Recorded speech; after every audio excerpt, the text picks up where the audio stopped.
Hello, hello, donc nous sommes de retour dans la partie 2 de l'émission de Real Talk, le ciel est ouvert. Et sans plus tarder, je vais passer à la lecture du livre La puissance surnaturelle d'un esprit transformé. Voilà, je sais ce que je voulais dire tout à l'heure. Je sais pas si vous avez remarqué, mais au début, quand on parle, il n'y a pas de vent. Et puis quand on commence à parler du Saint-Esprit, parfois, alors quand c'est pour parler du réveil, catastrophe à chaque fois, mais bon, bref. De toute façon, on est là, on avance avec le Saint-Esprit. Et l'essentiel, c'est que la pensée de Dieu soit libérée. Donc, si le décor tombe, ça n'a qu'à tomber, je remettrai, je trouverai toujours une autre solution par la grâce de Dieu. Mais ce qui est important, c'est que la pensée de Dieu soit délivrée aujourd'hui. Et en fait, tout à l'heure, j'ai fait un peu comme ma princesse pour ce livre-là. Là, pour l'instant, là, comme je suis en train de le relire encore, je pense, pour la 3e, 4e fois, je suis toujours, je pense, à l'étape de la guérison. Mais aujourd'hui, j'ai eu à cœur de lire le passage que je vais lire avec vous. Et en fait, la petite anecdote, c'est quoi? C'est que hier, j'ai eu une réunion avec un groupe de mon assemblée, de mon département. Et à un moment donné, on me dit, ah oui, j'espère que tu prends des notes. Non, moi j'ai dit, mais parce que j'ai rejoint la réunion un peu plus tard. Et du coup, voilà, on donnait des idées et tout, vraiment trop bien. Le Saint-Esprit était là et tout, gloire à Jésus. Et après, je dis, ben voilà, j'espère que vous prenez des notes. Et après, on me retourne encore ça. On me dit, oui, ben, on espère que tu prends des notes. Je dis, comment ça je dois prendre des notes? Ok, peu importe. Et je vais je sais pas, je suis conduite à aller dans un meuble chez moi. Et je prends un cahier. Et je me dis, mais c'est quoi ça? Et en fait, dessus, il y avait écrit comme un peu les leçons avec Jésus. C'est quoi les leçons avec Jésus? J'avais oublié ce cahier-là. Et en fait, du coup, pendant que je prenais les notes, je me suis dit, non, il faut que je regarde vraiment quel est ce cahier et qu'est-ce que c'est. Et c'est après que je me suis souvenu que c'était des leçons que j'avais eues avec le Seigneur pendant le confinement. Je pense qu'on a été... En tout cas, il y a eu beaucoup de témoignages qui expliquaient en fait les visitations qu'on avait eues du Seigneur, etc. Et nous, ça avait été le cas pendant le confinement où le Seigneur aussi nous donnait des leçons. Et et hier, du coup, je relisais et il y avait des choses qui m'avaient interpellée, les manières dont Dieu nous parle. Et donc, je vais le lire parce que quand j'ai commencé à lire les 3 premières lignes, par exemple, je ne sais pas si vous voyez, j'ai surligné un petit peu. Et je me suis dit, mais non, c'est pour ça qu'hier, je suis retombée dans le cahier et tout. Avec Dieu, il n'y a aucun hasard. Vous voyez, si je n'avais pas eu à prendre des notes pour cette réunion, moi, franchement, le cahier serait resté loin, quoi. C'est pour ça, même parfois, pour prendre des notes et tout, je me dis, ah, c'est bien de prendre des notes et tout, mais je sais que je relis jamais mes cahiers. Bah là, c'est l'occasion aussi de revenir encore. Donc, c'est parti. Décence exercée. Et le titre du chapitre, c'est Apprendre de votre corps.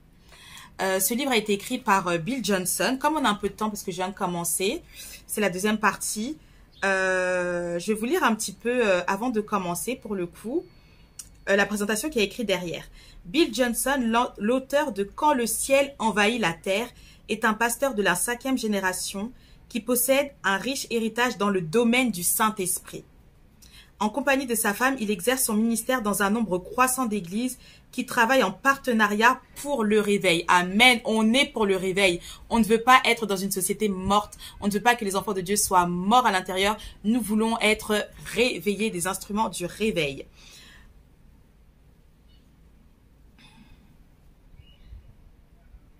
Donc, c'est le pasteur principal de l'église de Bethel, à Redding, en Californie. Voilà, ils expliquent aussi que leurs enfants les accompagnent dans leur ministère. Et je vais vous lire le résumé aussi concernant ce livre-là, incroyablement puissant. Alors, la puissance surnaturelle d'un esprit transformé. Vous pouvez expérimenter la puissance surnaturelle. En fait, marcher dans le royaume spirituel devrait être aussi courant que la prière, la louange et la lecture de la parole. Ceci fait partie de ce que Jésus a racheté pour nous à la croix. La guérison, la délivrance et les signes et prodiges sont l'héritage de tout disciple de Jésus-Christ. La puissance surnaturelle d'un esprit transformé vous enseigne comment enlever les barrières des limites religieuses, pour ainsi voir votre vie changer, les perdus rachetés et des communautés entières transformées. Vous pouvez aussi passer d'une foi intellectuelle à l'abondance d'une autorité pour le miraculeux en action, en expérimentant la puissance de la gloire de Dieu. Donc, moi, ça correspond totalement à ma vie, à ce que je veux et ce à quoi j'aspire. Je n'aspire pas à une vie chrétienne banale, j'aspire à une vie chrétienne de puissance parce que notre Dieu dans sa parole nous dit « Ton Dieu ordonne que tu sois puissant ». Et sans surnaturel, il n'y a pas de puissance. Sans la puissance de Dieu, sans la puissance de l'évangile, tu pourras évangéliser une personne, mais il n'y aura pas cette rencontre qui va impacter la personne, qui va faire que elle donnera sa vie à Christ, mais qu'elle va marcher directement avec le Saint-Esprit.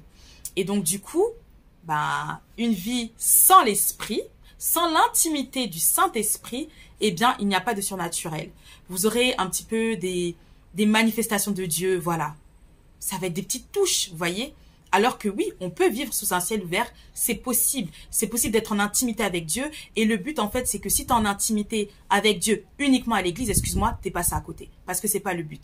Le Seigneur ne nous a jamais demandé d'être puissant dans l'assemblée. Et quand on reçoit des onctions, quand on tombe en extase, ce n'est pas pour l'église. L'église, on y est quelques jours par semaine, mais c'est à l'extérieur. Tu vas faire tes courses, le Saint-Esprit peut-être veut te conduire vers une personne qui a besoin de guérison, qui a besoin d'entendre une parole de connaissance, qui a besoin d'entendre une parole de sagesse. C'est ça la vie chrétienne, c'est ça l'évangile. Et ce que Jésus a fait, c'est ce qu'il attend de nous. Oui, c'est pas facile. Oui, il y aura des temps où ce sera un peu « Ah Seigneur et tout, là c'est compliqué aujourd'hui, etc. » Mais tous les jours de ta vie, tu ne peux pas le faire.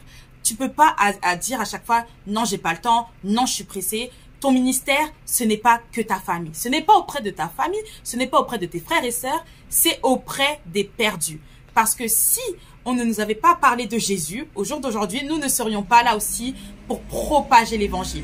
Parce que c'est ça l'objectif, c'est que nous puissions faire de toutes les nations des disciples. Et ça, c'est le mandat qui a été donné à chaque enfant de Dieu.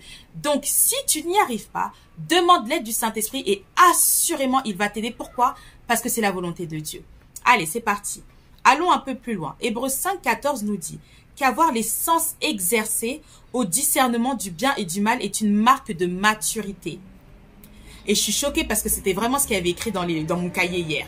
Le toucher, l'odorat, la vue, l'ouïe et le goût peuvent être exercés pour nous aider à avoir du discernement. En fait, ce qu'il explique là, c'est quoi? C'est que Dieu nous parle tantôt d'une manière, tantôt d'une autre. Mais il utilise nos sens, vous voyez? Les sens physiques que nous avons, on a les mêmes de manière spirituelle. Ça veut dire que parfois, il y a des personnes, des témoignages qui expliquaient qu'à un moment donné, j'étais dans ma pièce, j'étais dans l'atmosphère de prière, et tout d'un coup, j'ai senti une odeur tellement incroyable de rose. Et en fait, c'était Jésus qui était là, vous voyez. Mais c'est aussi valable de l'autre côté. Parfois, tu vas être dans un endroit, il n'y a aucune raison qu'il y ait cette odeur nauséabonde. Ça veut dire qu'il y a des esprits impurs et qu'il faut prier, prendre autorité et les chasser. Et aussi, il y a le toucher. Parfois, on peut sentir des pulsations qui nous montrent la présence du Saint-Esprit. Parfois, on peut sentir qu'on nous touche. Alors, est-ce que c'est bon? Pas bon. Et ça, c'est le discernement. Et c'est des choses qui ne sont pas faciles. Ah oui, hein, parfois, tu peux sentir, on te touche. Moi, ça m'est déjà arrivé. Surtout dans les débuts, moi, je connaissais rien du tout à tout ça. Une fois, voilà, le Seigneur, il nous enseigne, vous voyez, il est là pour nous coacher, voilà, to teach us. Mais une fois, j'ai senti qu'on m'a touché, je suis restée tétanisée. Et après, le Saint-Esprit m'a parlé, il m'a dit, mais qu'est-ce qu'il y a? Genre, qu'est-ce qu'il y a? Oui, c'est particulier, quoi, quand même, tu sens quand même qu'on te touche. Mais en fait, voilà, là, c'était un ange. Mais il y a des fois, aussi, ça peut être aussi un esprit impur. Et donc, le Seigneur est là pour aiguiser nos sens. De la même manière où, au début, on a appris au niveau du goût, au niveau de l'odorat, au niveau de l'ouïe, etc. Eh bien, Dieu aussi exerce nos sens. Et plus on avance dans l'intimité du Saint-Esprit, et plus il va utiliser nos sens pour nous parler aussi, pour nous dire dans quelle atmosphère nous sommes. Est-ce que c'est une bonne atmosphère ou pas? En tout cas, ce qui est sûr, c'est que notre Dieu qui agit dans l'invisible, agit dans notre vie, dans notre quotidien. Et si on le laisse faire, assurément, il le fera. Excusez-moi, c'est pour voir l'heure un petit peu. Ouais. Donc, c'est ça. Laissons-nous conduire par le Saint-Esprit, par Dieu. Oui, notre Dieu est un, mais en 3 personnes différentes, c'est-à-dire 3 corps glorieux. On ne peut pas dire que Dieu a un seul corps, alors qu'à un moment donné, dans la parole, il dit « Assieds-toi à ma droite jusqu'à ce que je fasse de tes ennemis ton marchepied ». Comment est-ce que je peux m'asseoir à la droite de moi-même? Vous voyez ce que je veux dire un peu? Là, je parle au niveau physiquement pour qu'on puisse comprendre. Mais ça, si on demande à Dieu le discernement, et si on lui demande qu'il nous explique, assurément, il va le faire. Parce que moi aussi, à un moment donné, j'ai cru ça et le Seigneur m'a dit, mais pas du tout. Donc, je vous souhaite un bon vendredi.